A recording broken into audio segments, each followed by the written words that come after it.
আজকে আমি সুজি আর চাল গুঁড়া দিয়ে ধোসা বানিয়েছি।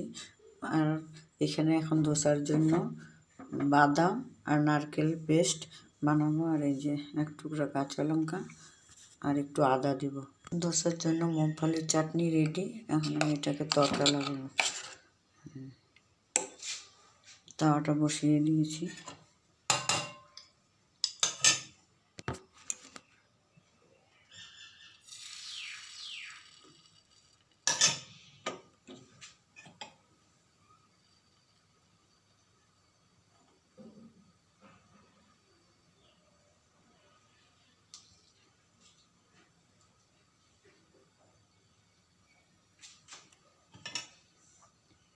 প্লেন ধোসা বানাবো আমি, মশলা আলু টালু দেবো না। এখন একটু আমি ঘি লাগিয়ে দেব।